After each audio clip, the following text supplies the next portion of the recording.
Bismillahirrahmanirrahim. Assalamualaikum warahmatullahi wabarakatuh. Waalaikumsalam warahmatullahi wabarakatuh. Alhamdulillahirabbil alamin. Wassalatu wassalamu ala asyrafil anbiya'i wal mursalin sayyidina Muhammadin wa ala alihi wa sahbihi ajma'in. Amma ba'd. Puji syukur kehadirat Allah Subhanahu wa taala. Alhamdulillah. Salam salam kepada baginda Rasulullah berupa singkat Allahumma salli wa sallim ala sayyidina Muhammadin wa ala ali sayyidina Muhammadin. Bapak Ibu, orang tua kami yang Masjid Baitul Shalihin yang kami hormati serta Ustaz yang sama-sama kita muliakan. Alhamdulillah kita lanjutkan kembali pengajian pekan kita Senin malam Selasa dan Selasa. Untuk mengambil berkah daripada pengajian kita ini, mari sama kita mulai dengan membacakan Al-Basmalah. Bismillahirrahmanirrahim. Yang berikutnya kami serahkan kepada Ustaz. Kami persilakan.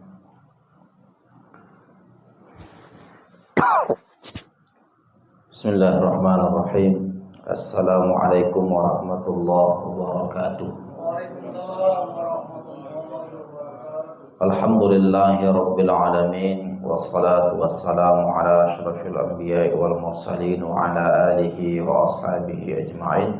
Subhanaka la ilma lana illa ma 'allamtana innaka antal alimul hakim. Rabbi shrah li sadri wa yassir li amri wa hlul 'uqdatam min lisani yafqahu qawli. ولا حول ولا قوة إلا بالله العلي العظيم ربنا زدنا علما وارزقنا فهما وعلمنا علما من لدنك يا عليم وارزقنا عملا صالحا يا مجيب السائلين آمين. Syukur alhamdulillah atas segala nikmat dan karunia Allah Subhanahu wa taala. Salawat dan salam atas junjungan kita Nabi besar Sayyidina Muhammad sallallahu alaihi wasallam. Allahumma salli wa sallim wa barik ala Sayyidina Muhammad wa ala alihi wa ashabihi ajma'in.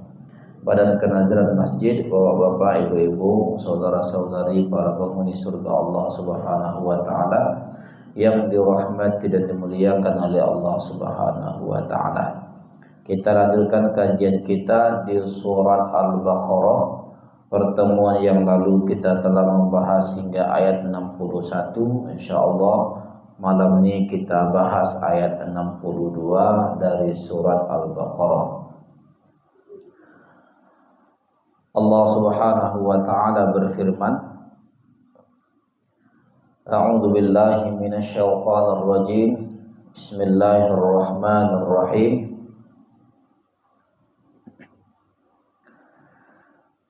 Innal ladzina amanu wal ladzina hadu wan nasara was-sabiina man amana billahi wal yawmil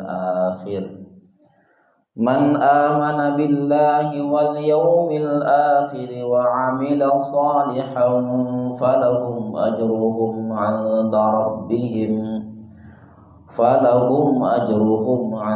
rabbihim wa la khaufun 'alaihim wa la hum yahzanun. Shadaqallahul azim.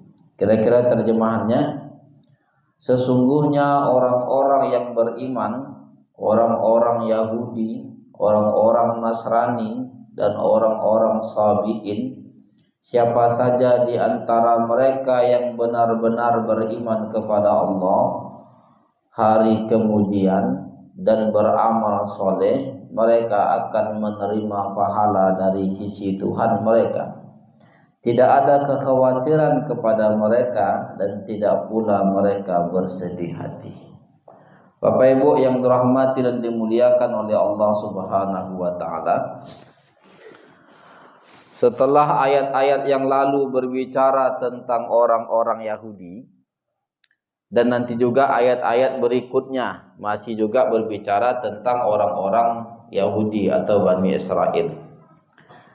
Ayat ini sesungguhnya disisipkan oleh Allah Subhanahu wa taala untuk menjelaskan status dari orang-orang Yahudi itu dan juga orang-orang yang lain. Nah, di sini disebutkan orang Yahudi, orang Nasrani dan orang-orang Sabi'ah.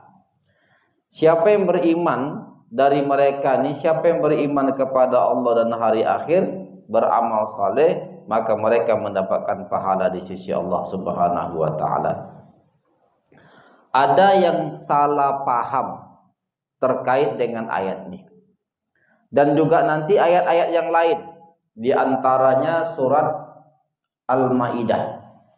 Surah Al-Maidah ayat 69. Agak mirip dengan ayat ini.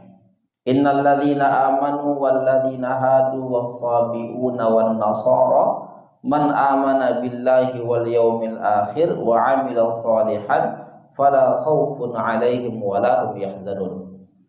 Sesungguhnya orang-orang yang beriman, orang-orang Yahudi, orang-orang Sabi'ah, orang-orang Nasrani, siapa yang beriman kepada Allah dan hari akhir, mengerjakan amal soleh, maka tidak ada ketakutan atas diri mereka, tidak pula bersedih hati.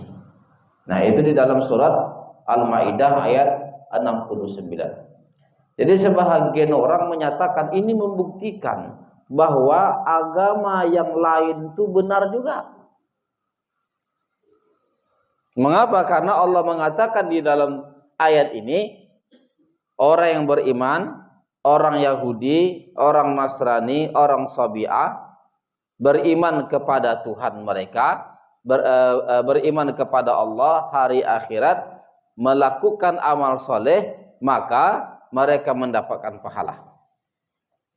Oh, jadi kalau kayak gitu, orang Yahudi itu benar, orang Nasrani itu benar, Sabi'ah itu benar. Anggapan seperti itu keliru. Sehingga nanti sebahagian orang mengatakan berdasarkan dua ayat ini, dia nyatakan semua agama itu sama aja. Kalau dia beriman kepada Tuhan, beriman kepada hari pembalasan, melakukan amal soleh, mereka akan dimasukkan oleh Allah Subhanahu wa taala pada kondisi yang baik nanti di akhirat. Amal mereka dibalas, nanti di akhirat mereka tidak lagi takut akan neraka, tidak lagi bersedih, dan begitulah seterusnya. Anggapan seperti ini keliru. Mengapa keliru? Kalaulah dipahami semua agama itu benar berdasarkan ayat ini dan surah Al-Maidah ayat 69, maka dia bertentangan dengan ayat yang lain. Nah, di antaranya bertentangan dengan surat Ali Imran ayat 85. Ketika Allah Subhanahu wa taala mengatakan, siapa yang mencari agama ghairil Islam, selain Islam, maka fala yuqbala minhu. Agamanya tidak diterima. Dan agama satu-satunya di sisi Allah Subhanahu wa taala adalah al-Islam. Innad dina 'indallah al-Islam. Kalau dinyatakan semua agama itu benar, lalu ada ayat yang lain menyatakan agama di sisi Allah hanya Islam, selanjutnya agama yang lain tidak diterima, maka antara satu ayat dengan ayat yang lain bertentangan. Pertanyaannya, mungkinkah ayat tersebut bertentangan? Jawabannya tidak. Kalau seperti itu, yang bertentangan itu pemahaman kita. Pemahaman orang yang menyatakan bahwa ayat ini ingin menunjukkan semua agama itu benar. Itu keliru. Itu keliru. Jadi kalau seperti itu, apa pemahamannya untuk menolak pemahaman yang mengatakan semua agama itu benar? Nah, di sini ada ungkapan man amana billah wal yaumil akhir wa amila salihan. Semua golongan tadi dan bahkan golongan apapun dia selain yang disebutkan, kalau dia beriman kepada Allah, nah kata Al-Imam Fakhruddin Ar-Razi, kata beriman kepada Allah itu menunjukkan pada iman yang lain. Konsekuensinya adalah iman kepada apa yang diwajibkan oleh Allah untuk mengimaninya. Jadi beriman kepada Allah itu konsekuensinya juga beriman kepada apa yang Allah wajibkan untuk mengimaninya. Siapa di antaranya? Sayyidina Muhammad sallallahu alaihi wasallam. Jadi tetap juga kalau dia beriman kepada Allah, pertanyaannya beriman enggak kepada Nabi Muhammad? Kalau beriman kepada Nabi Muhammad, maka Islamlah dia. Nah, kalau dia sudah Islam, berarti amalnya nanti akan dibalas oleh Allah Subhanahu wa taala. Dan dia tak lagi bisa disebut dengan Yahudi, tak lagi bisa disebut dengan Nasrani, tak lagi bisa disebut dengan Sabi'ah. Dia sudah disebut dengan Muslim dan mukmin. Nah, jadi kata man amana billah itu memiliki konsekuensi apa yang Allah perintahkan untuk mengimaninya. Jadi beriman kepada Allah dan apa yang Allah perintahkan untuk mengimaninya. Jadi tidak bisa dipisahkan iman kepada Allah dengan mengimani apa yang Allah perintahkan. Itu dipisahkan, tidak bisa. Termasuk juga nanti beriman pada Al-Quran, kepada kitab-kitab Allah Subhanahu wa taala. Nah, jadi ucapan man amanah billah wal yaumil akhir itu mencakupi semua rukun iman yang ada. Termasuklah iman kepada Rasul tadi. Dan beriman kepada Rasul tidak boleh dipisah-pisah. Dia harus beriman pada semua Rasul. Nah, semua Rasul yang disebutkan, informasinya yang valid. Nah, maka masuklah di sini semua. Lalu mengapa disebutkan wal yaumil akhir? Memang Bapak Ibu yang dirahmati Allah, ditegaskan di sini wal yaumil akhir, walaupun beriman kepada akhirat itu sudah masuk pada iman kepada Allah. Tetapi iman pada akhirat itu disebutkan secara khusus supaya teguhlah keyakinan kita bahwa semua apa yang kita lakukan akan dibalas oleh Allah di akhirat. Artinya orientasi orang yang beriman itu bukan dunia.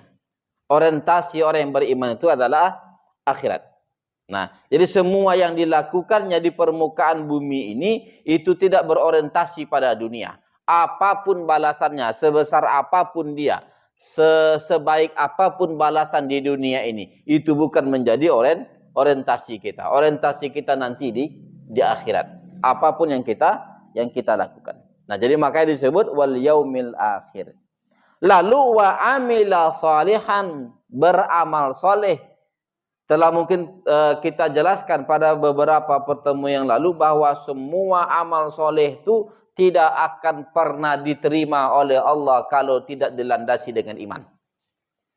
Ada orang berbuat baik tapi tak beriman. Pertanyaannya, apakah Allah balas perbuatan baiknya? Jawabannya tidak. Makanya amal soleh itu diiringi dia setelah iman. Mengapa? Karena iman itu menjadi sandaran dari amal soleh. Semua orang melakukan amal soleh, tetapi dia tidak beriman, maka amal solehnya habitat a'maluhum. Gugurlah amal solehnya. Tapi kalau dia melakukan amal soleh, ada iman sebagai landasan, sekecil apapun amal solehnya akan dibalas oleh Allah Subhanahu wa taala ketika ada iman di situ. Nah, jadi kalau seperti itu, orang yang beriman, orang Yahudi, orang Nasrani, orang Sabi'ah, itu akan dibalas oleh Allah amalnya, kebaikannya kalau dia beriman kepada Allah, beriman kepada hari akhirat. Ini memberikan konsekuensi beriman pada konsep keimanan yang lain. Karena beriman kepada Allah itu memiliki konsekuensi mengimani apa yang Allah wajibkan untuk mengimaninya. Inilah yang disebutkan oleh Al-Imam Fakhruddin Ar-Razi. Tidak ada satu orang mufassir pun yang mengatakan bahwa semua agama itu sama di sisi Allah. berdasarkan ayat. Itu tidak ada. Maka orang yang menyatakan itu adalah orang-orang yang di dalam akidahnya telah melenceng. Nah, yang biasanya mengatakan ini Bapak Ibu yang dirahmati Allah, orang yang belajar di dunia barat. Nah, pada akhirnya nanti ayat-ayat Al-Quran yang seolah-olah bisa dibawa ke sana, atau dibawanya. Sehingga dia katakan semua agama itu benar. Ini di antara ayatnya. Dan surat Al-Maidah ayat 69 tadi. Dan itu keliru. Mohon maaf, orang yang menganggap semua agama itu benar, walaupun dia berdasarkan pada ayat ini dengan pemahaman yang keliru, mohon maaf, orang yang menyatakan itu sendiri kafir. Ya, jadi orang mengatakan semua agama itu sama ajanya itu katanya. Mohon maaf, dia telah keluar dari agama. Telah keluar dia dari agama. Maka bersyahadat lagi. Mengapa? Karena kalau seandainya semua agama itu benar, maka tak perlu Allah katakan inna dina indallah al-Islam. Tak perlu Allah katakan siapa yang mencari agama selain Islam, maka dia tidak diterima. Berarti salah firman Allah tuh. Lalu kalau semua agama itu benar, kacau nanti. Mengapa kacau? Karena agama satu Tuhannya lain, agama yang lain Tuhannya beda. Pasti beda tuh Tuhannya. Mengapa? Karena perbedaan agama itu berada pada perbedaan akidah. Perbedaan akidah berada pada perbedaan Tuhan. Keyakinan akan Tuhan. Ketika nanti Tuhannya berbeda, berarti banyak Tuhan. Kan gitu artinya. Kalau dinyatakan agama Islam, Yahudi, Nasrani, Sobiah, nanti masuk Majusi lagi.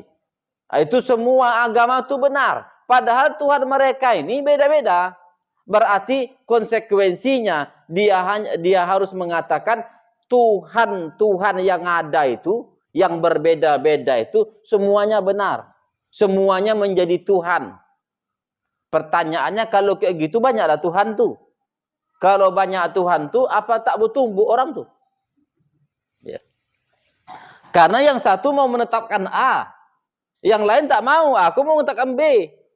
Musyawarahlah kita. Tidak sampai pada satu kesepakatan. Maka apa yang terjadi? Bertumbuhlah kita. Kalau Tuhan bertumbuh, apa yang terjadi? Hancurlah alam nih. Dan itu tidak mungkin. Pasti ada yang kalah kan? Pasti ada yang kalah. Kalau ada yang kalah berarti Tuhan lemah kan gitu artinya. Wajarkah Tuhan itu lemah? Tidak. Jadi konsep orang yang menyatakan semua agama itu sama, itu adalah konsep yang amat sangat berbahaya yang mengantarkan pada kekafiran. Nah, jadi orang yang menyatakan semua agama itu benar, itu keluar dari agama. Nah, mengapa? Karena dia telah bertentangan dengan konsep agama itu sendiri. Lalu pertanyaan berikutnya, apa yang dimaksud dengan innalladzina amanu walladzina hadu wan nasara wassabiin man amana billah?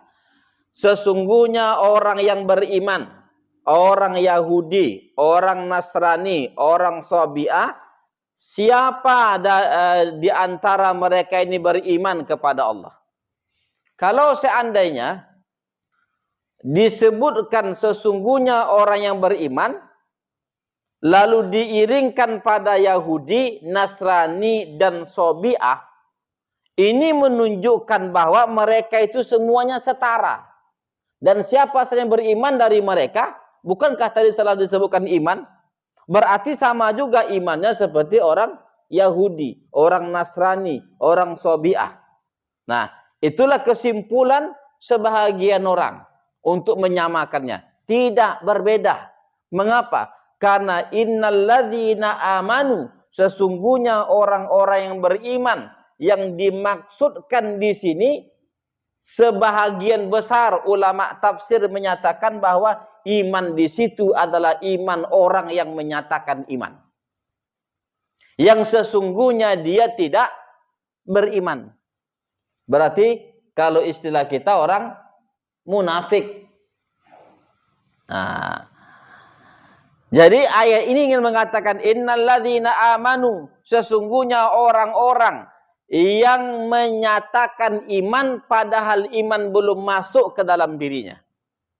Berarti orang munafik. Orang munafik itu menyatakan iman. Diseru oleh Allah sebagai orang yang beriman. Mengapa? Karena mereka menyatakan iman. Tetapi iman itu belum masuk pada dirinya. Dengan demikian sesungguhnya mereka adalah kafir di batinnya. Dinyatakan beriman mengapa? Karena mereka menyatakan iman dari lidahnya, di hatinya belum ada iman.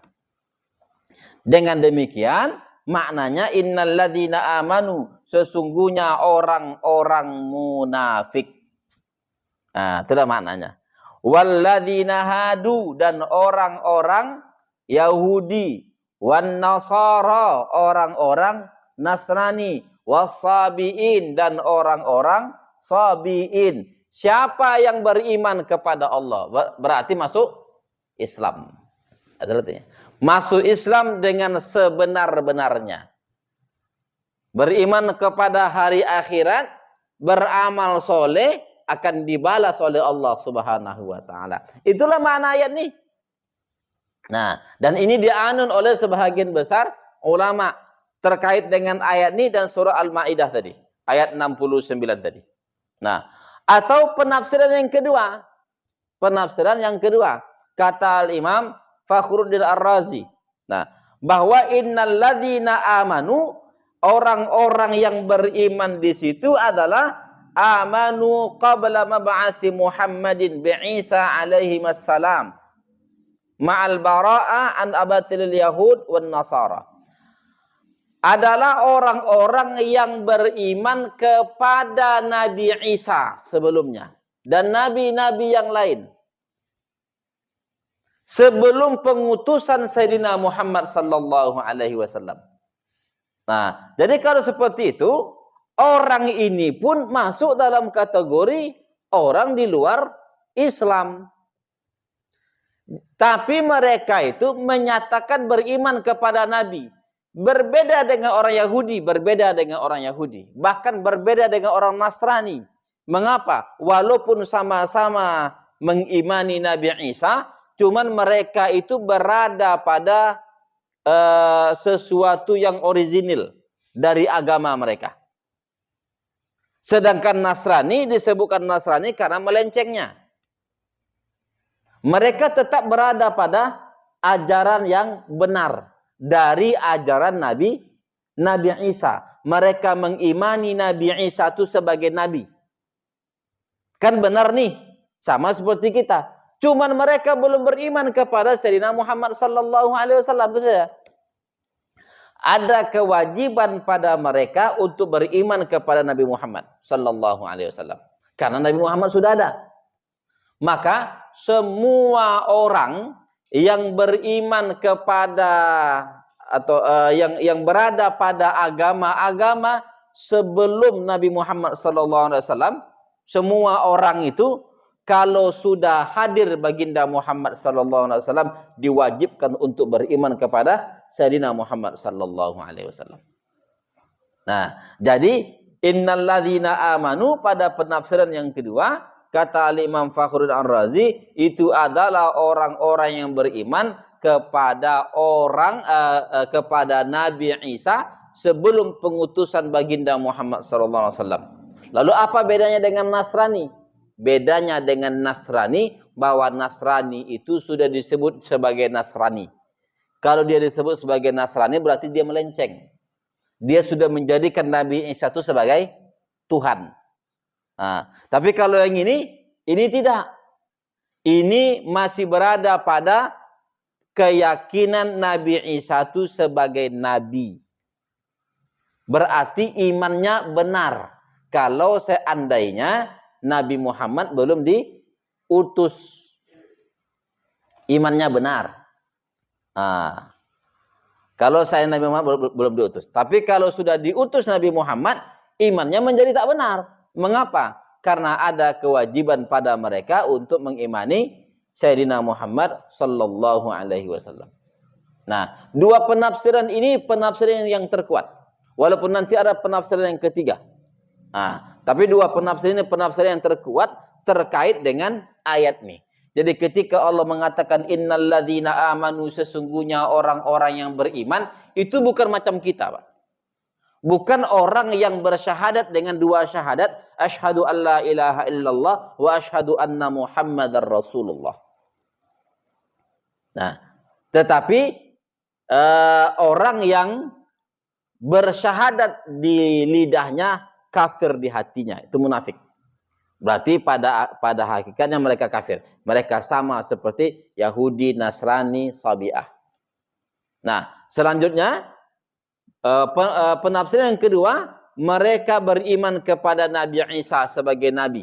Tetap berada pada iman yang benar kalau seandainya Nabi Muhammad belum diutus. Nah, mereka berbeda dengan Nasrani.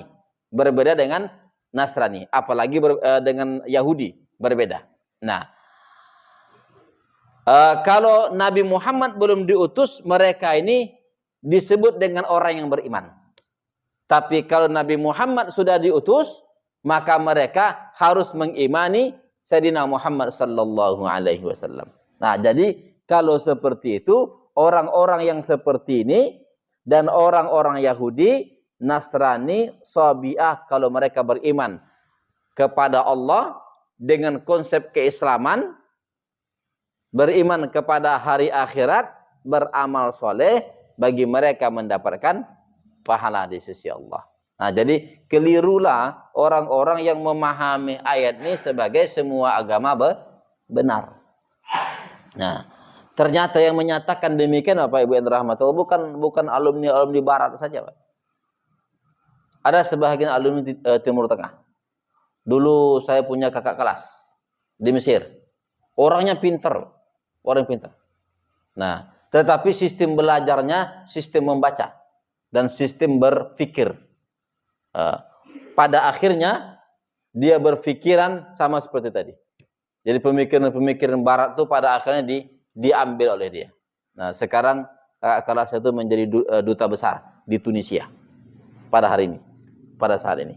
Nah, dia punya buku terkait dengan ini, terkait dengan penjelasannya berdasarkan Al-Quran, agama itu benar semuanya. Termasuklah ayat ini yang diambilnya. Tidak jauh di atas saya, mungkin 3 tahun di atas saya. Nah, 3 tahun di atas saya. Artinya apa? Artinya banyak juga orang yang salah pemahaman terhadap ayat ini. Kembali kita kepada ayat ini. Jadi innalladzina amanu, sesungguhnya orang-orang yang beriman, yang dimaksud orang munafik atau orang beriman kepada Nabi Isa dengan iman yang benar kalau Nabi Muhammad SAW belum diutus. Nah, selanjutnya walladzina hadu, dan orang-orang Yahudi. Nah, orang-orang Yahudi. Di sini ada penjelasan dari Al-Imam Fakhruddin Ar-Razi, nanti juga dijelaskan oleh Al-Imam Al-Qurtubi ya dalam kitabnya Al-Jami' Ahkamil Quran. Orang-orang Yahudi ini disebut dengan Yahudi pertama. Memang ada beberapa pendapat ya, ada beberapa penjelasan. Pertama, karena mereka itu dinisbahkan kepada Yahuda. Yahuda menggunakan huruf dzal. Nah, menggunakan huruf dzal, Yahuda. Yahuda ini satu dari anak Nabi Yakub. Ada yang mengatakan dia anak paling tua, ada yang mengatakan dia anak yang paling berpengaruh. Nah, Yahuda. Sehingga nanti orang-orang Bani Israel itu selain mereka disebut dengan Israel, dengan anak cucu Nabi Yakub, Israel, anak cucu Israel, mereka juga disebut dengan Yahudi. Orang yang dinisbahkan kepada satu dari anak Nabi Yakub, itulah Yahuda. Pertanyaannya, mengapa berubah dia dari Yahuda ke Yahuda? Orangnya disebut dengan Yahudi. Nah, perubahan itu ada ketika bahasa asli berubah menjadi bahasa Arab, atau dia, apa istilahnya kalau kita itu? Bahasa asing berubah menjadi bahasa kita. Serapan ya, serapan. Bahasa serapan. Bahasa serapan. Asalnya Yahuda diserap ke dalam bahasa Arab, berubah ladha tadi menjadi da. Nah, ini penjelasan Al-Imam Fakhruddin Ar-Razi. Begitu juga antara Al-Imam Al-Qurtubi. Imam Al-Qurtubi cuma ngikut saja. Mengapa? Karena lebih dulu Imam Fakhruddin Ar-Razi. Kalau ada ulama-ulama setelahnya mengikuti juga, berarti dari beliau lah itu. Nah, dan menurut penjelasan ulama-ulama bahasa, nanti biasa kalau bahasa serapan itu ada yang berubah. Nah, jadi ketika bahasa aslinya diserap ke dalam bahasa yang lain, itu ada yang berubah. Ada berubah cara membaca, ada berubah ejaan, dan begitulah seterusnya ya. Nah, dan itu biasa. Jadi disebutlah dia dengan Yahuda pada akhirnya. Nah, kata kerjanya di sini disebutkan walladzina hadu, orang yang berada pada agama Yahudi. Nah, kata Yahudi itu terambil dari kata Yahuda, dia satu dari anak Nabi Yakub. Pada akhirnya dijadikan satu nama dari agama. Nah, pada akhirnya dijadikan satu nama dari agama. Tadi telah kita jelaskan, agama yang sebenarnya di sisi Allah adalah al-Islam. Ketika ada istilah lain yang dinisbahkan pada sesuatu, maka itu menunjukkan bahwa agama tersebut telah melenceng. Kalau seandainya agama tersebut berada pada keasliannya, maka dia tetap berada pada al-Islamnya. Mengapa? Karena tidak ada agama lain di sisi Allah kecuali al-Islam. Jadi ketika agama orang-orang yang dulu beriman kepada Nabi Musa pada akhirnya disebut oleh Allah sebagai Yahudi, itu menunjukkan bahwa agama mereka telah melenceng. Mengapa? Karena untuk penisbahan saja sudah pada makhluk. Untuk penisbahan agama itu saja, itu sudah pada Yahuda penisbahannya. Ini menunjukkan melencengnya. Kalau dia benar, dinisbahkan kepada yang sesungguhnya, itulah al-Islam. Karena agama semua nabi itu al-Islam. Tak ada agama yang lain. Dan orang yang beriman pada nabi-nabi sebelumnya itu disebut dengan muslim, jamaknya muslimun atau muslimin. Nah, dan istilah muslimun, muslimin nanti itu dinisbahkan pada nabi-nabi yang ada di dalam Al-Quran. Nah, jadi istilah muslimin atau muslimun. Nah, jadi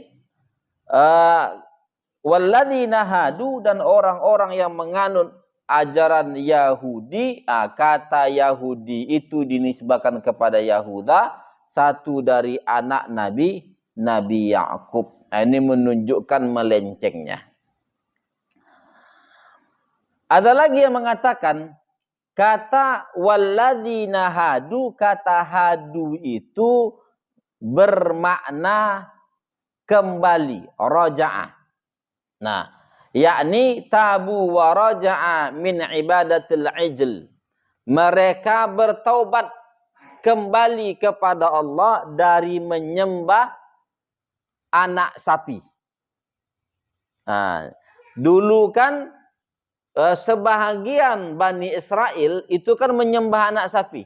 Di zaman Nabi Musa menyembah anak sapi. Yang menyembah anak sapi itu dianggap kafir. Tidak mengikuti Nabi Musa di zaman Nabi Musa. Lalu sebahagian dari mereka bertaubat. Nah, bertaubatnya mereka itu disebut dengan hada Yahudu.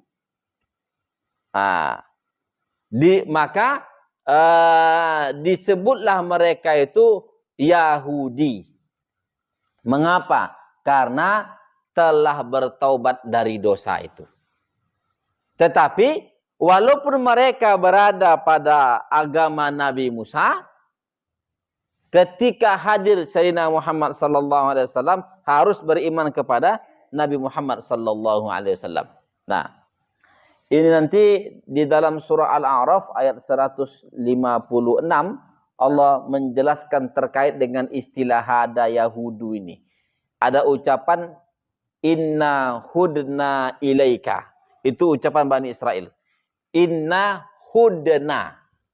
Kata hudna itu maknanya kami kembali kepada engkau wahai Allah dari dosa yang telah kami lakukan. Karena mereka menyatakan hudna itu, maka orang-orang yang menyatakan hudna itu disebut dengan Yahudi. Nah, ini pada penafsiran yang kedua terkait dengan kata walladzina hadu. Nah, dan nanti ada yang ketiga, mereka disebutkan dengan Yahudi li'annahum yatahawwaduna ayataharrakuna 'inda qira'atit Taurah. Karena mereka itu yatahawwadun. Tahawwadun itu maknanya adalah bergerak. Bergerak. Mengapa disebut mereka itu bergerak dengan istilah tahawwadun? Karena mereka bergerak ketika membaca kitab Taurat. Tuh kalau ritual mereka itu membaca kitab Taurat dalam kondisi berdiri. Lalu dalam kondisi berdiri itu mereka ke depan ke belakang gitu. Dalam membaca kitab Taurat itu. Maka disebutlah mereka dengan Yahudi. Mengapa? Karena ia tahawwaduna, yakni bergerak. Nah, tiga pendapat ini ada pada penjelasan Al-Imam Fakhruddin Ar-Razi. Kira-kira pendapat mana yang paling dekat? Pendapat yang paling dekat adalah pendapat yang pertama tadi. Bahwa mereka disebut dengan Yahudi dinisbahkan kepada Yahuda. Dinisbahkan kepada Yahuda. Sebagaimana mereka juga disebut dengan Bani Israel. Maka begitu juga mereka disebut dengan Yahudi. Israel dinisbahkan kepada Nabi Yakub. Sedangkan Yahuda dinisbahkan kepada anak Nabi Yakub. Jadi dua istilah ini lengket pada mereka pada akhirnya. Nah, selanjutnya, jadi sesungguhnya orang-orang yang beriman, telah kita jelaskan tadi maknanya, walladzina hadu, dan orang-orang Yahudi, telah kita jelaskan tadi makna Yahudi itu, wan nasara, dan orang-orang Nasrani. Nah, orang-orang Nasrani.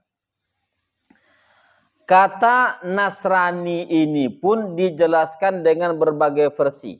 Nah, penjelasan yang paling banyak dianut adalah bahwa Nasrani ini dinisbahkan pada satu daerah. Namanya Nasirah dalam bahasa Arab. Kalau bahasa mereka Nazaret. Nah, satu daerah namanya Nazaret. Itu Nabi Isa pernah pergi ke sana. Pernah pergi ke sana pada satu kondisi sehingga pada akhirnya di daerah tersebut, orang-orang daerah tersebut banyak yang beriman kepada Nabi Isa dan menjadi kekuatan Nabi Isa. Pada akhirnya ajaran Nabi Isa itu disebutlah dengan ajaran Nazaret. Nah, dalam bahasa Arab disebut dengan Nasirah. Orangnya disebut dengan Nasrani. Ditambahkan nun. Dalam bahasa Arab itu biasa ditambahkan nun di ujung. Nah, selanjutnya kata Nasirah atau Nasrani itu pun nanti terambil dari kata orang-orang, dari mana orang-orang yang menolong Nabi Isa. Nah, orang-orang yang menolong Nabi Isa. Makanya ada ucapan di dalam ayat Al-Quran, man ansari ilallah. Siapa yang ansari ilallah, yang menolong aku, kata Nabi Isa, menuju jalan Allah Subhanahu wa taala. Ansari itulah nanti yang pada akhirnya berubah dia menjadi Nasrani. Nun di ujung itu tambahan. Nah, katanya kata dasarnya nun, sod dan ro. Ansori. Nah, yang bermakna penolong. Pada Nabi Muhammad pun ada yang disebut dengan Ansor. Nah, yang menolong baginda Muhammad SAW ketika berada di Madinah. Nah, Nabi Isa pun demikian. Ya. Penisbahan ini pun bermasalah. Mengapa bermasalah? Karena pada akhirnya ajaran Nabi Isa itu disebut oleh Al-Quran dengan ajaran Nasrani. Mengapa disebut dengan Nasrani? Karena melencengnya. Kalau seandainya ajaran tersebut masih benar, maka dia disebut dengan Al-Islam. Orangnya disebut dengan Muslim atau mukmin atau orang-orang yang beriman. Nah, karena adanya pendistorsian yang mendasar pada agama mereka, maka pada akhirnya dinisbahkanlah pada sesuatu selain Allah, sesuatu yang benar di sisi Allah Subhanahu wa taala, dinisbahkan kepada Nazaret. Nah, yakni Nasrani kalau istilah kita. Nah, dengan demikian ini pun menunjukkan pada melencengnya. Dan nanti di dalam Al-Quran sendiri itu akan disebutkan keyakinan mereka yang melenceng itu. Apa di antaranya? Ketika mereka mengatakan innallaha thalithu thalathah. Itu disebutkan dalam Al-Quran. Bahwa Allah itu 1 dari 3. Yang sering disebut dengan Trinitas. Nah, berarti ada pelencengan di dalam akidah. Atau di dalam ayat yang lain disebutkan bahwa mereka mengatakan Al-Masih itu adalah Tuhan. Nah, nanti di dalam Nasrani itu sendiri nanti bermacam-macam. Ada yang mereka meyakini Trinitas. Mereka yakini Trinitas dengan berbagai versi. Tuhan Bapa, Tuhan Anak, Ruhul Kudus. Ada Tuhan Bapa, Tuhan Anak, Bunda Maria. Nah, itu nanti ada beberapa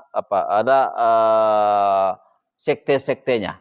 Ada pula yang mengatakan bahwa Nabi Isa itu sendiri adalah Allah.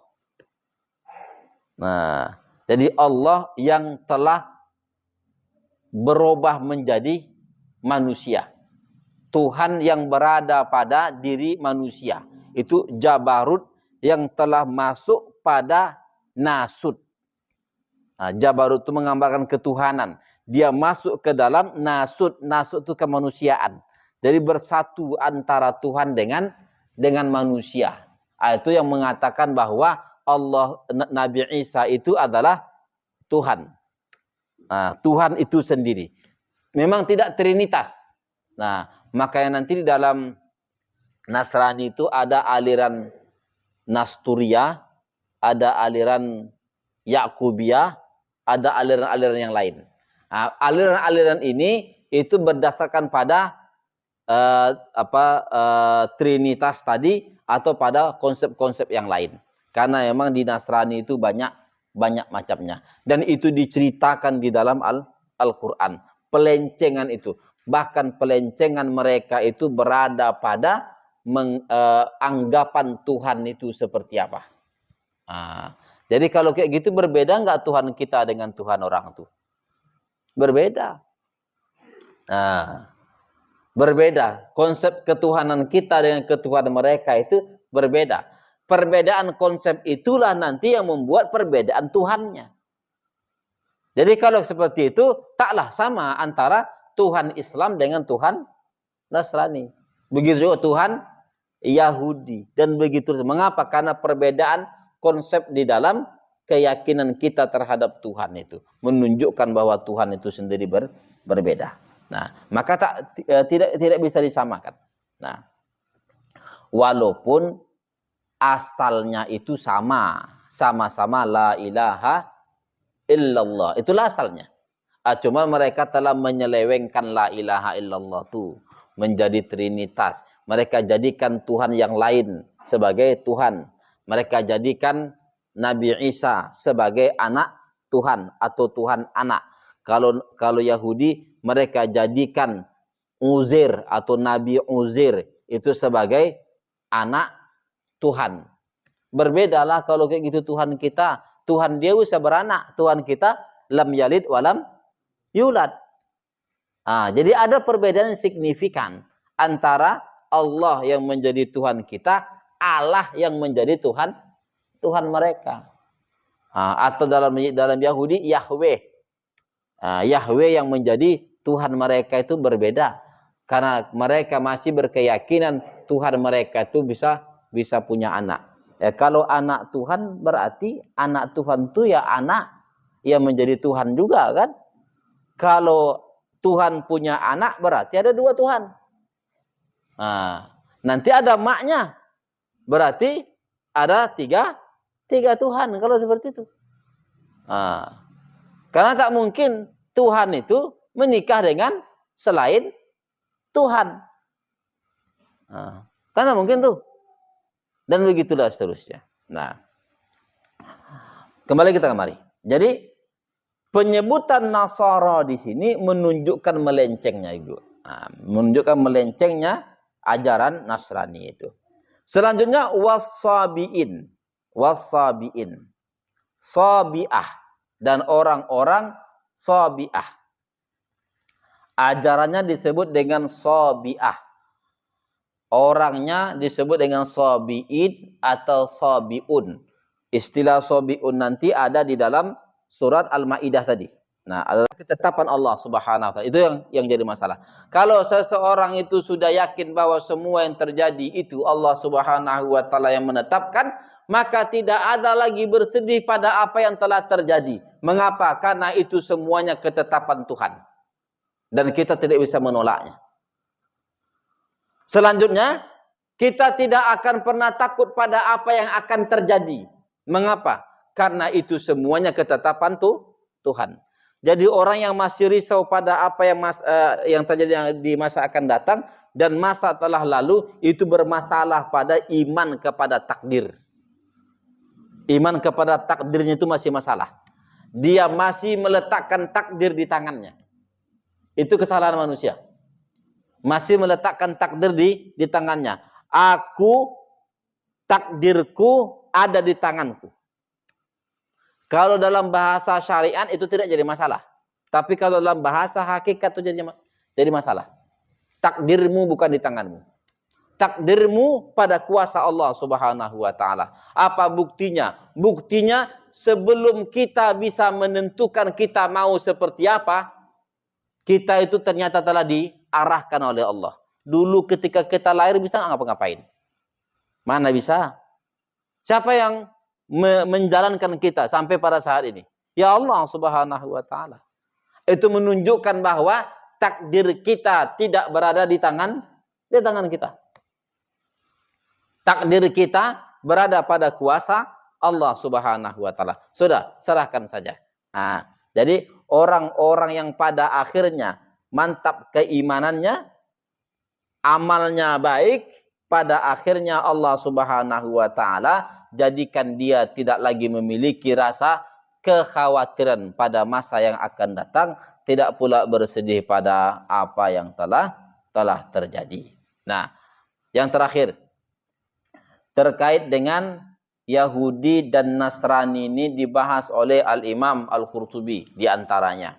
Nah, ini